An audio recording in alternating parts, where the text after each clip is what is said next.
નમસ્કાર મિત્રો. બ્રહ્માંડના ગર્ભમાં એક એવી હલચલ શરૂ થઈ ગઈ છે જે પૃથ્વી પરના માનવીઓનું નસીબ પલટવા માટે પૂરતી છે.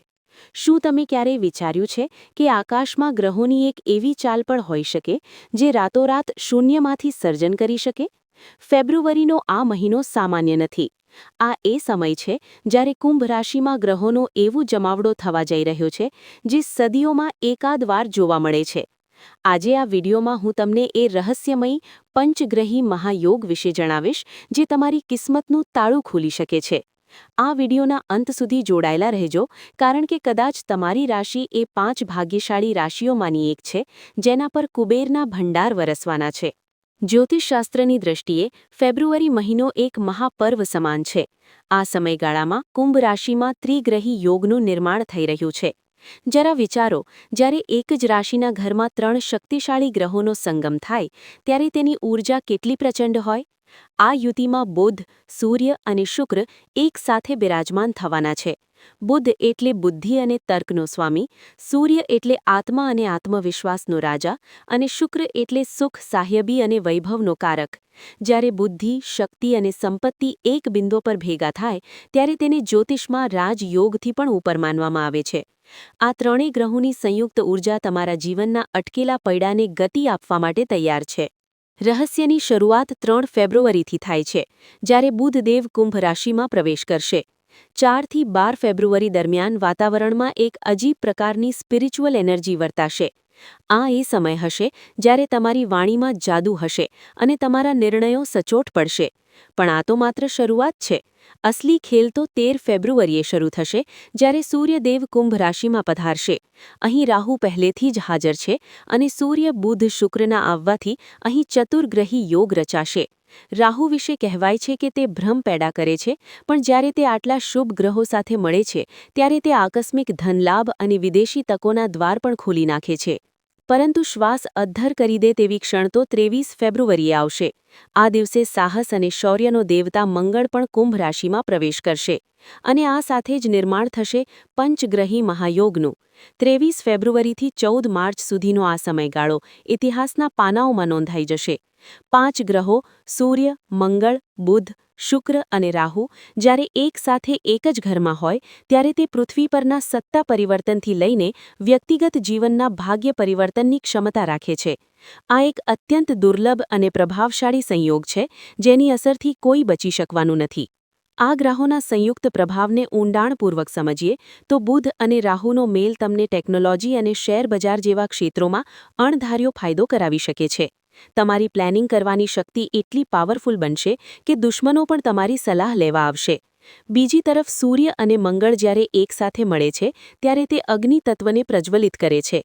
આ યુતિ સરકારી નોકરી ઈચ્છતા લોકો કે રાજકારણમાં સક્રિય લોકો માટે સુવર્ણ તક લઈને આવશે.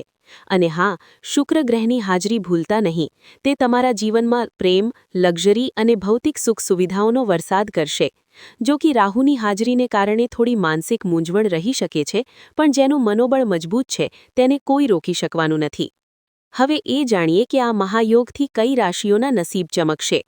સૌથી પહેલો નંબર આવે છે મેષ રાશિનો. મેષ રાશિના જાતકો માટે આ સમય જાણે લોટરી લાગવા જેવો છે. તમારી આર્થિક તંગીના દિવસો હવે પૂરા થવા જઈ રહ્યા છે. આવકના એવા સ્ત્રોત ખુલશે જેની તમે કલ્પના પણ નહીં કરી હોય. કરિયરમાં પ્રગતિની સાથે સામાજિક પ્રતિષ્ઠા પણ વધશે. જો તમે નવું ઘર કે ગાડી ખરીદવાનું વિચારતા હોવ તો આ પંચગ્રહી યોગ તમને સફળતા અપાવશે. બીજી નસીબદાર રાશિ છે કુંભ, કારણ કે આ આખો ખેલ તમારી જ રાશિમાં રચાઈ રહ્યો છે. કુંભ રાશિના જાતકો માટે આત્મવિશ્વાસનો નવો સૂરજ ઉગશે. તમારા વ્યક્તિત્વમાં એવું આકર્ષણ આવશે કે લોકો તમારી તરફ ખેંચાશે. બુધ અને સૂર્યની યુતિ તમારા નિર્ણય શક્તિને વજ્ર જેવી મજબૂત બનાવશે. અત્યાર સુધી જે કામોમાં તમે અટવાયેલા હતા તે કામો હવે ચપટી વગાડતા પૂરા થશે. શુક્ર તમારી સામાજિક લાઈફમાં રોનક લાવશે અને તમને એક નવી ઓળખ અપાવશે. ત્યારબાદ વાત કરીએ સિંહ રાશિની. સિંહ રાશિના જાતકો માટે આ સમય પદ અને પ્રતિષ્ઠાનો છે. જો તમે વહીવટી કે સરકારી ક્ષેત્રમાં છો તો તમારો દબદબો વધશે. તમારી નેતૃત્વ શક્તિની પ્રશંસા થશે અને તમને મોટી જવાબદારીઓ સોંપવામાં આવશે. માન સન્માનમાં અણધાર્યો વધારો થવાના યોગ છે. આ સિવાય મિથુન, તુલા અને ધનુ રાશિના જાતકો માટે પણ આ સમય પ્રગતિના નવા દ્વાર ખોલશે. આ ભાગ્યશાળી રાશિઓ માટે જાણે બ્રહ્માંડ પોતે રસ્તો બનાવી રહ્યું છે. આધ્યાત્મિક દ્રષ્ટિએ જોઈએ તો આ પંચગ્રહી યોગ દરમિયાન તમારે તમારી આંતરિક શક્તિ પર ધ્યાન આપવું જોઈએ. રાહુની હાજરી મનમાં થોડો ડર કે મૂંઝવણ પેદા કરી શકે છે, પણ જો તમે શિવ ઉપાસના કે હનુમાન ચાલીસાના પાઠ કરશો તો આ ગ્રહોની અશુભ અસર શૂન્ય થઈ જશે અને માત્ર શુભ ફળ જ મળશે. આ કોઈ સામાન્ય જ્યોતિષીય ઘટના નથી, આ તો પ્રકૃતિનો ન્યાય છે. જે લોકોએ અત્યાર સુધી મહેનત કરી છે અને ધીરજ રાખી છે, તેમને આ ફેબ્રુઆરી મહિનામાં વ્યાજ સાથે વળતર મળવાનું છે. તમે વિચારતા હશો કે આટલા બધા ગ્રહો એકસાથે શું કામ? કુદરત જ્યારે કંઈક મોટું આપવા માંગતી હોય ત્યારે તે આખા બ્રહ્માંડની શક્તિને એકઠી કરે છે. આ 23 ફેબ્રુઆરીથી 14 માર્ચ સુધીના દિવસો તમારા જીવનનો ટર્નિંગ પોઈન્ટ સાબિત થઈ શકે છે. જૂની ઉઘરાણી પાછી આવશે, બીમારીઓમાંથી મુક્તિ મળશે અને જે સંબંધો બગડ્યા હતા તે ફરી મીઠા થશે. બસ તમારે તમારી નજર તક પર રાખવાની છે અને આળસ છોડીને કામમાં લાગી જવાનું છે. તો મિત્રો, આ પાવરફુલ ત્રિગ્રહી અને પંચગ્રહી યોગ વિશે તમારું શું માનવું છે? શું તમે પણ તમારા જીવનમાં કોઈ અણધારી ઘટના કે ઊર્જાનું અનુભવી રહ્યા છો? તમારી રાશિ કઈ છે તે અમને નીચે કોમેન્ટમાં ચોક્કસ જણાવજો.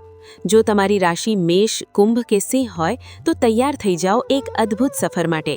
તમારી એક કોમેન્ટ અમને પ્રોત્સાહન આપે છે કે અમે તમારા માટે આવા જ ગૂઢ રહસ્યો અને જ્યોતિષીય માહિતી લાવતા રહીએ. આ વિડીયોને લાઇક કરજો અને જેમના ભાગ્ય બદલાવાના છે એવા તમારા સ્નેહીજનો સાથે આને શેર કરવાનું ભૂલતા નહીં. બ્રહ્માંડની કૃપા તમારા પર બની રહે. આભાર.